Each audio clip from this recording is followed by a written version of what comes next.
사도행전 2장 42절 말씀입니다. 그들이 사도의 가르침을 받아 서로 교제하고 떡을 떼며 오로지 기도하기를 힘쓰니라. 아멘. 네, 지난 시간에 이어서 오늘 두 번째 시간으로 참된 교회의 이상. 지난주 수요일에는 오로지 기도하기에 힘쓰는 그런 교회가 되었으면 좋겠다 하는 것을 말씀드렸고요. 오늘은 배우기에 힘쓰는 초대교회를 따라서 우리가 배우기에 힘쓰는 주원교회가 됐으면 좋겠다 하는 말씀을 함께 나누기를 원합니다. 하나님이 세우신 교회는 예수님의 말씀과 가르침으로 세워졌습니다. 하나님의 말씀을 가르치시고 선포하시고 이르시는 것으로 인해서 교회가 설립되어지게 된 줄 믿으시기 바랍니다. 마태복음 4장 23절에 예수께서 온 갈릴리에 두루 다니사 그들의 회당에서 가르치시며 천국 복음을 전파하시며 백성 중에 모든 병과 모든 약한 것을 고치시니, 여기에 가르치시고 전파하시고 고치시는 사명을 감당하셨지만 제일 먼저 하신 일이 뭐였어요? 가르치시는 일을 하셨습니다. 여러분, 교회에서 가장 중요한 일이 뭐냐라고 말하면 가르치는 일입니다. 교회의 제1 되는 사명이 가르치는 사명이에요. 이 예수님의 말씀 사역에 대한 열정은 예수님이 부활하시고 승천하실 때까지 약 40일 동안 하나님 나라에 대해서 말씀하시고 가르치는 열정을 통해서도 나타납니다. 사도행전 1장 3절에 보면 그가 고난받으신 후에 또한 그들에게 확실한 많은 증거로 친히 살아계심을 나타내사, 부활하시고 난 이후입니다. 40일 동안 그들에게 보이시며 하나님 나라의 일을 말씀하시니라. 네, 부활하시고 승천하시기 전까지 이 40일 동안 예수님이 하신 일이 뭐냐면 제자들에게 하나님 나라의 일을 말씀하신 일을 하셨어요. 이처럼 예수님께서는 사역을 시작하시면서 말씀으로 사역을 하셨고, 그리고 돌아다니면서 말씀을 가르치시는 것으로 사역하셨고, 심지어는 그분이 당신의 사역을 다 십자가에서 완성하시고 부활하시고 난 이후에 승천하시기 직전까지 제자들에게 하나님의 나라의 일을 말씀하시면서 가르치는 일에 집중하시고 전념하셨다는 것을 우리가 알 수 있습니다. 이처럼 교회는 제일 중요한 첫 번째 사역이 말씀을 가르치는 일임을 우리가 깨닫기 바랍니다. 자, 이렇게 해서 세워진 초대교회가 오순절 성령 강림으로 말미암아서 3,000명이나 되는 유대인들이 교회 안에 더해지게 되집니다. 저들이 회개하고 예수 믿고 세례를 받아서 초대교회에 더해졌는데, 그들이 사도의 가르침을 받아 서로 교제하고 떡을 떼며 오로지 기도하기를 힘쓰니라. 그 3,000명이나 되는 제자들이, 신도들이 이 예루살렘 교회에 연합되어져서 저들이 왔을 때에 사도들이 제일 먼저 한 일이 뭐예요? 그들을 하나님의 말씀으로 가르치는 일을 했습니다. 그래서 그들이 사도들의 가르침을 받았다라고 얘기를 하고 있어요. 사랑하는 성도 여러분, 이처럼 교회는 말씀 위에 세워졌고 말씀 가운데에 든든히 서가게 되지며 결국은 말씀 증거하는 자들로 그 제자들을 세워나가는 것이 교회입니다. 그러므로 교회에서 이 말씀 사역만큼 중요한 사역은 없다라고 감히 말씀드릴 수 있습니다. 심지어 사도들이 말씀 사역에 힘을 쓰기 위해서 집사들을 세웠던 것을 여러분 우리가 알게 되어집니다. 사도행전 6장 2절로 4절을 보면 12사도가 모든 제자들을 불러 이르되 우리가 하나님 말씀을 제쳐놓고 접대를 일삼는 것이 마땅하지 아니하니. 여러분, 사역자들이 성도들을 접대하는 일, 또 교회의 많은 일들을 하는 일이 중요하지만, 그러나 그것들은 하나님 말씀을 제쳐놓고 할 일은 아니다. 하나님 말씀을 소홀히 하면서 할 일은 아니라는 거죠. 그래서 그들이 한 일이 무엇입니까? 3절에 형제들아, 너희 가운데서 성령과 지혜가 충만하여 칭찬받는 사람 7을 택하라. 우리가 그 일을 그들에게 맡기고, 4절에 우리는 오로지 기도하는 일과, 이게 지난주에 말씀드렸어요. 오로지 기도하는 일과 말씀 사역에 힘쓰리라 하니. 말씀 사역에 힘쓰는 거예요.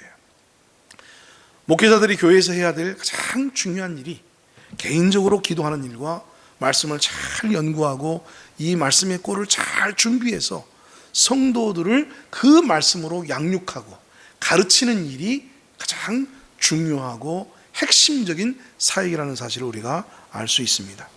그래서 사도 바울은 이렇게 말하고 있잖아요. 배우고 확신한 일에 거하고 행하도록 제자인 디모데에게 당부를 합니다. 디모데후서 3장 14절에 그러나 너는 배우고 확신한 일에 거하라. 너는 내가 누구에게서 배운 것을 알며. 여기 배우고 확신한 일에 거하라. 그러면 여기 확신이라는 것, 이게 믿음입니다.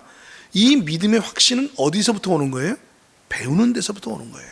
그리고 확신이 오면 거하라, 행하라는 말이죠. 그 말씀 가운데 거한다. 말씀 위에 서서 말씀을 행한다는 말인데, 이 말씀에 대한 확신과 그 말씀으로 행하는 모든 일들이 결국 어디서 오는 거예요? 배우는 일에서 오는 겁니다.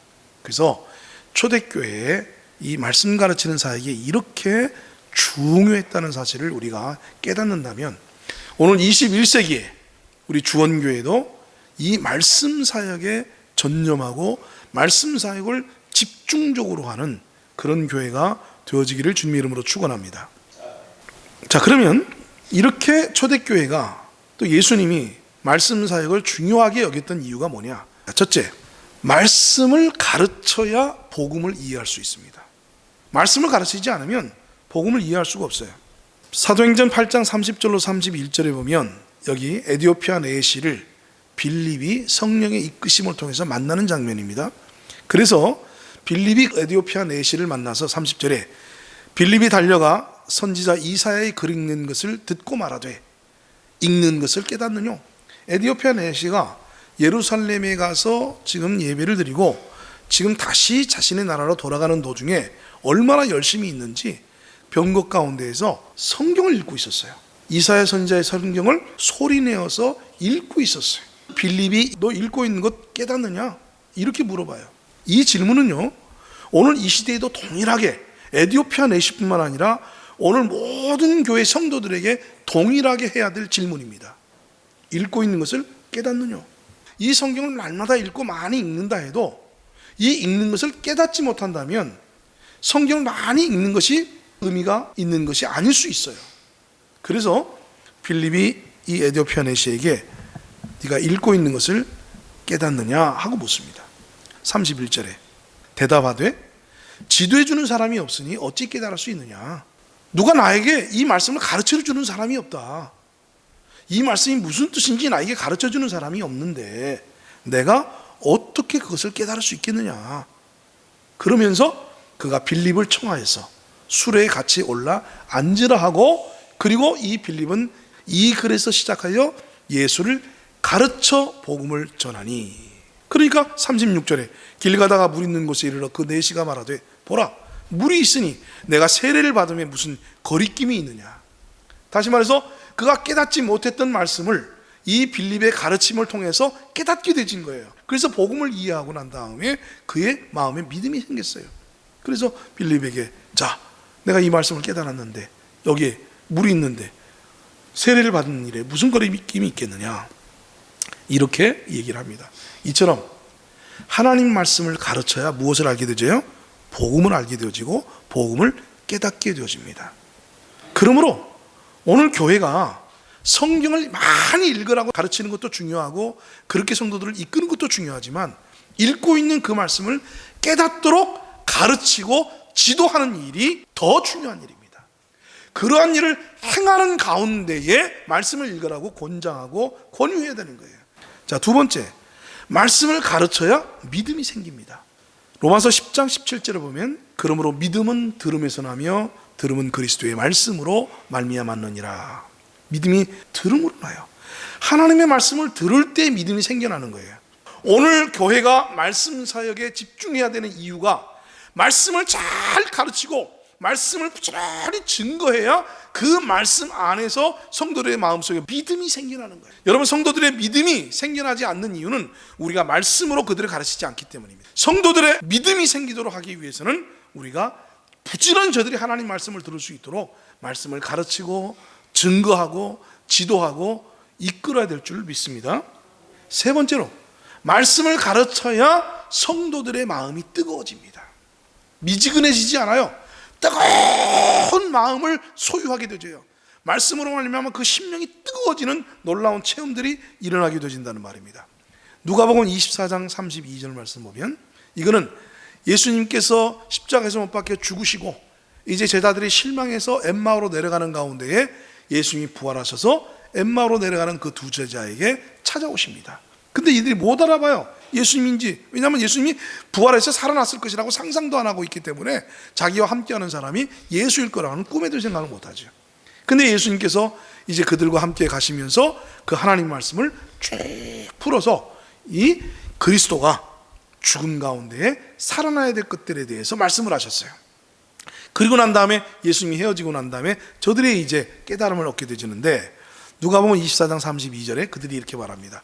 그들이 서로 말하되 길에서 우리에게 말씀하시고 우리에게 성경을 풀어주실 때에 우리 속에서 마음이 뜨겁지 아니하더냐. 여러분, 우리의 마음이 뜨거운 것은 기도를 통해서 뜨거워질 수 있어요.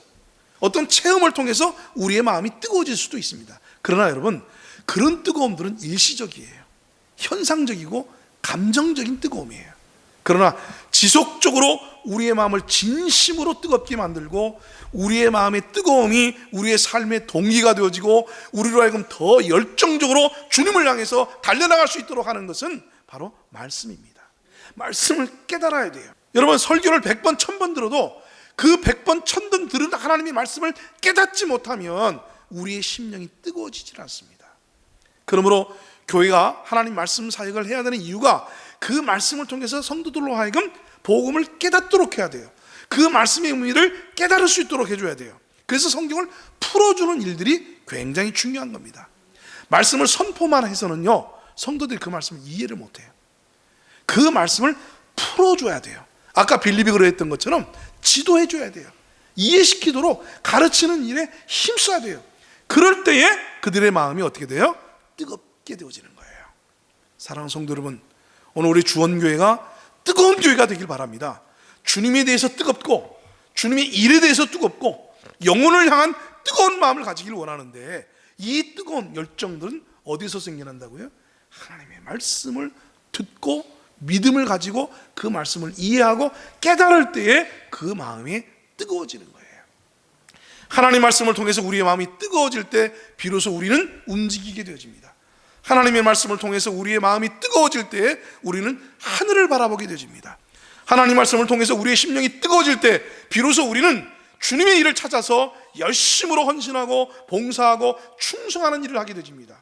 하나님의 말씀으로 우리의 심령이 뜨거워지면 누가 시켜서가 아니라 저절로 복음을 들고 세상을 향해서 사람들이 찾아가서 복음을 증거하고 하나님의 말씀을 증거하는 사명을 감당하게 되더라, 그 말입니다.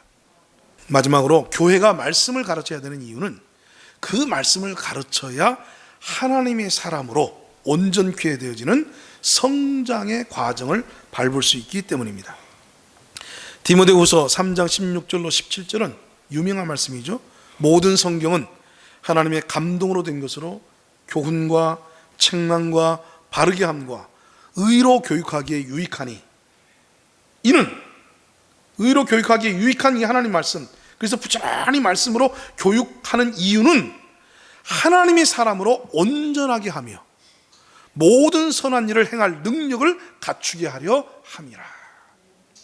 하나님의 사람으로 온전케 하고 하나님의 사명을 감당할 수 있는 능력자가 되게 하는 일이 하나님의 말씀을 가르칠 때에 일어나는 거예요. 하나님의 말씀을 듣고 믿음을 가지고 하나님의 말씀을 듣고 깨달음으로 말미암아 저들의 심령이 뜨겁게 되어질 때에 비로소 저들은 점점 말씀 안에서 성장해 가는 겁니다. 여러분, 말씀 없이 성장하는 일은 없습니다. 성도들이 기도만 가지고는 무속적인 그런 신앙에 빠지게 되어지지 성장하지는 않습니다. 진정한 영적인 성장은 항상 말씀과 함께 시작하는 거예요. 말씀을 배울 때 성장하게 되어 있습니다. 말씀을 깨달을 때 성장하게 되어 있습니다. 말씀으로 내 안에 믿음이 견고하게 생겨날 때, 말씀으로 말미암아 내 심령이 뜨거워지게 될 때, 말씀으로 말미암아 주님의 사명으로 불타오르게 될 때 그 믿음이 성장하게 되어지고 하나님의 사람으로 온전하게 되어지고, 그리고 하나님의 일을 할 수 있는 준비된 능력자가 되는 것입니다. 그래서 우리 주원교회는 이제 초대교회가 그랬던 것처럼 말씀 사역에 힘쓰는 교회가 되어져서 우리 교회에 오는 사람들마다 막 그 마음속에 깨달음들이 일어나고, 아, 전에는 몰랐었는데 이 말씀이 그런 뜻이었군요. 그 말씀이 풀어지면서 그들의 심령이 뜨거워지는 그런 교회가 되어지기를 주님으로 축원합니다.